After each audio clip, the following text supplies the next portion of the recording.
Hey guys, this Little Magic here, and it's time to cover an announcement that Wizards made very recently. This one actually sounds pretty cool, too. Now, once in a while, Wizards will, do a big bulk announcement or just do like a really vague announcement. Not a whole lot of details, just kind of throwing out the idea. It's like hey, we're gonna let you know this kind of thing. It's meant for some massive time in the future, or something like that. They just want to let people know to kind of get people talking about it. Well, the event that they're talking about starts in just under a week, so naturally this has even less information. Because that makes sense logically.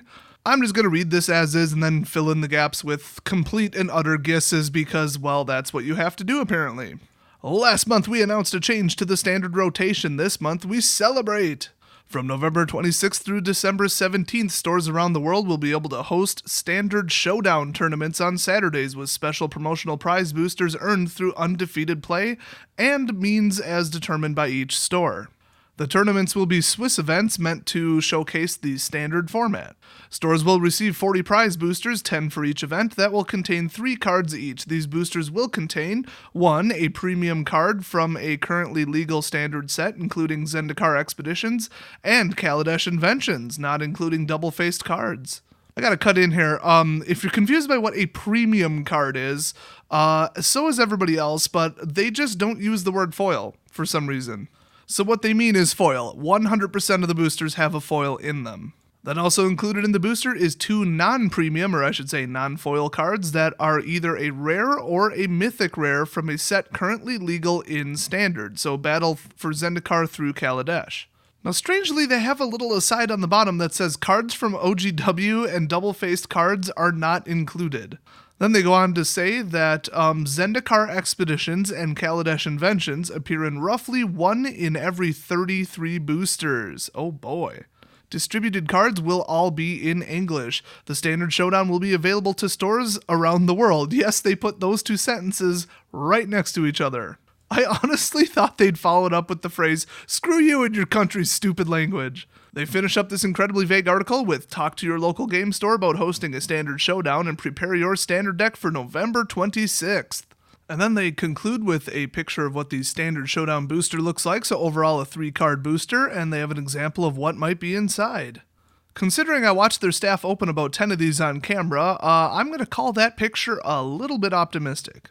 But hey, 1 guaranteed foil plus 2 rare mythic guaranteed with the option of one of them possibly being a expedition or a masterpiece, that's pretty good. With 40 boosters total being given out at your local gaming store, should they choose to participate in this event, that almost guarantees that one of them will contain an ultra rare card. This is pretty awesome because it's a sealed booster, but it's different. It's something you can't normally get. So yeah, you get to crack a booster, but it's not like a normal one, and if you already have enough commons and uncommons, great, there aren't any in here. I think it's a fantastic prize choice. I would absolutely love to get one of these. I will say that with the average amount of people that might attend this, with only 10 prizes available per week, it might be a little bit hard to do win a match, win a booster, which is how a lot of local gaming stores do F&M.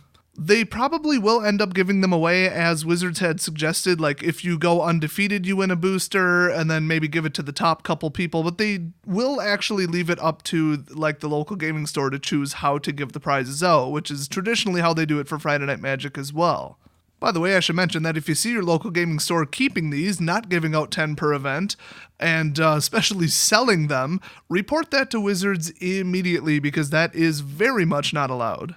Now, I can't read through this article and just ignore this. Okay, let's see if I can piece this together. So the first slot, which I assume is the rear slot in the booster, if I remember correctly from the opening video, that is going to contain a guaranteed foil, guaranteed standard legal, but that is the slot that would contain the expedition or invention, but it will not include foil double-faced cards of any kind. So no Shadows double-faced, no Eldritch Moon double-faced. So sorry, no flips for you. I guess, I don't know, they just take too long to print, I guess. I had heard that when they make a foil, it actually takes at least 2 weeks to make each individual foil because of like how long it takes the resin to glue together or something. So honestly, it kind of just seems like them being cheap or something, but whatever, who really cares? I personally hate flip cards. They're annoying, they're stupid, and they don't fit with the fact that everybody plays with sleeves. Oh, and they really don't fit if you don't play with sleeves. Now, the other two cards are not going to be a foil, but they are going to be a guaranteed rare or mythic from a currently legal set, except Oath of the Gatewatch and except double-faced cards. So they could be from Battle for Zendikar, they cannot be from Oath of the Gatewatch, but they can be from Eldritch Moon or SOI or Kaladesh. Does that seem like a bit of a random design choice for somebody? Does anybody think maybe that seems a bit off? Here's my conspiracy theory, and I would put about a 95% confidence on this, but it is just my opinion. I think they screwed up. I think they forgot to print Oath of the Gatewatch, or there was some massive flaw with all of them and they had to throw them all out. I mean, it's probably like another oops, we forgot energy token situation. Oops, we forgot to actually print Oath of the Gatewatch. Oh well, we'll just put a little asterisk in it and say, hey, does not include OGW cards for no apparent reason. I would almost guarantee that it was just an accident or a printing mistake. I mean, the double-sided cards, I get that. Okay, you got to run those off on a separate sheet, and it's like, what's the point? And there were so few, rare flips and mythic flips and all that. It's just, why bother? So that I get, but eliminating an entire set, that's just weird. But them running off another set of expeditions as well as inventions, that's kind of cool. And the whole 1 in 33 odds, that's quite good. I mean, it's still kind of astronomical, but it's not too bad. It is, let's see. Well, the masterpieces are in 1 in 144 packs, I believe, approximately. So this looks about 4 times better. I thought that maybe the expeditions were more likely to get pulled than that, but I don't quite remember. So hey, 4 times better odds, and you don't even have to buy the boosters, that's pretty good. Now if you're wondering what Swiss format is, that's basically how they score every single event just about. That's how F&M works. The winners play the winners, losers play the losers, nobody's truly eliminated, and there's at least 3 rounds and at least 8 people. So let's look at what Wizards did in the recent past here. They lost a ton of people around Tarkir who stopped playing Standard because they were just sick of $1,000 decks and overpowered crap that couldn't be beaten. So they decided, oh my god, emergency, emergency, and they started putting expeditions in BFZ. Well, that wasn't even the puller. The puller was the Full Art Lands. So you put those together and people opened a buttload. They sold so much damn BFZ, even OGW. It was just mental how much they sold. So yay, they rebounded the company with a non-repeatable action. Yay, it's fixed, which is probably what they told Hasbro. So then they brought back, in the next block, flip cards, which were universally hated. They're just an encumbrance when you play, and people hate them. Shadows and Eldritch Moon comparatively sold like utter crap. People loved Innistrad, but they didn't reprint Snapcaster or anything. All the reprints were like massively powered down, non-functional reprints. So it really didn't sell very well, the whole block. It just did not meet their quotas. Or at least that's my assumption. They will never, ever, ever release the true numbers. So then, oh my gosh, emergency, emergency, Hasbro's breathing down our necks because we sold, 10, 20, 30% less. Oh my gosh. So then they go and put basically expeditions back in. Masterpieces, yay! Kaladesh isn't selling amazingly well from what I've heard. It's just okay. It's just like any other set, basically, kind of average. But the Masterpieces were a cool touch, so people are opening a little bit more than they should. After 2 sets in a row that already had Ultra Rares, people are kind of over it, though.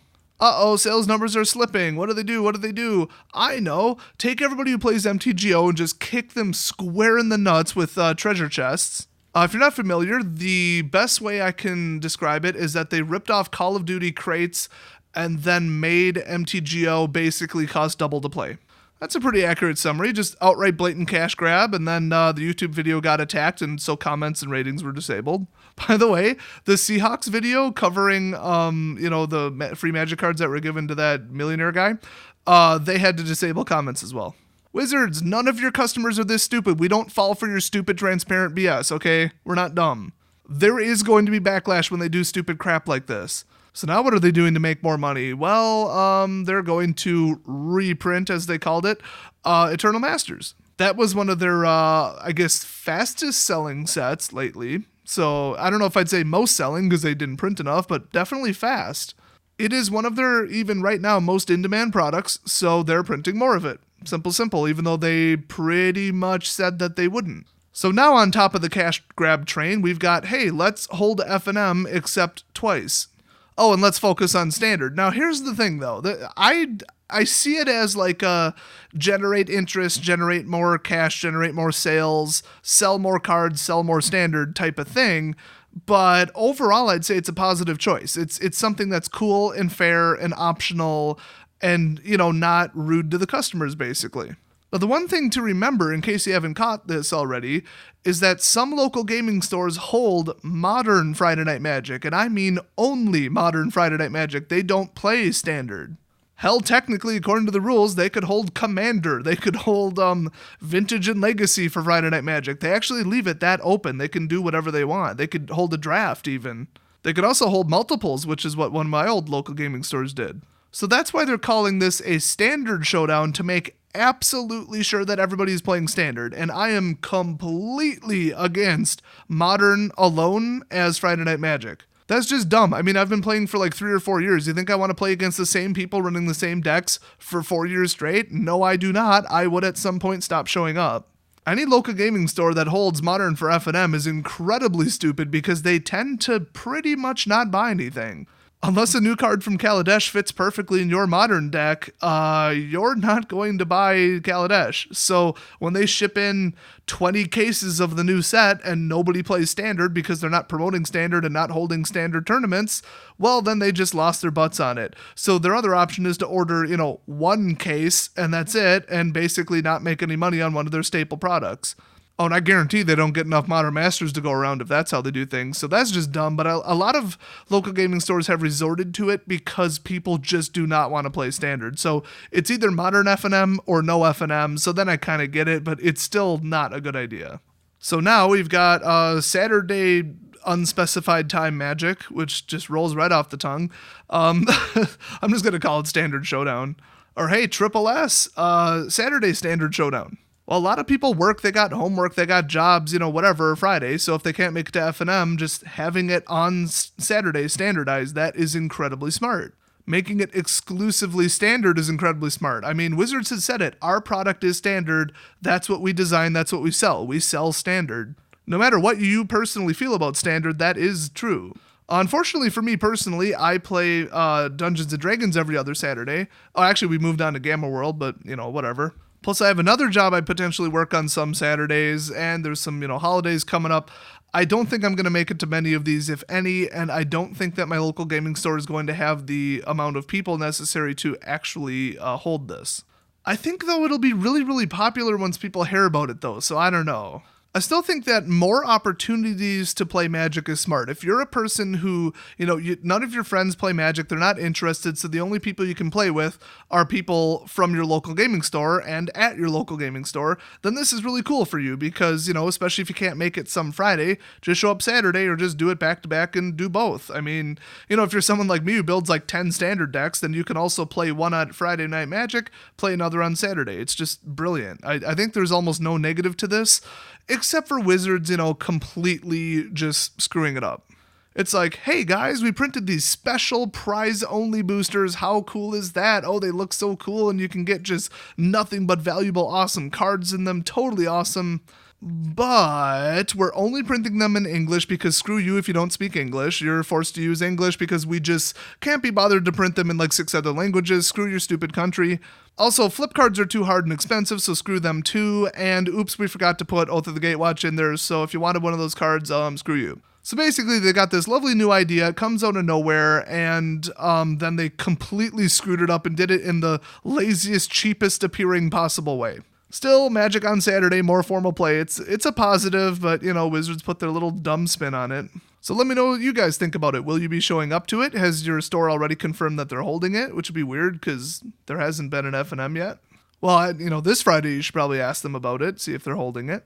Will you attend? Do you like the prizes? Do you like the fact that the local gaming store doesn't have to sponsor the prizes out of their inventory? Or do you think this is just another money grab? I mean, which, yeah, it obviously is, but it's a lot less blatant and a lot more fun for the players instead of just, hey, MTGO players, pay us double, screw you. I think hopefully as long as this isn't a move to, like, every single day playing, and Wizards won't be happy until, basically you rent a room in the back of your local gaming store and just live there and do nothing but play Magic. Anything short of that, and this should be pretty cool. So I'll see you guys next video.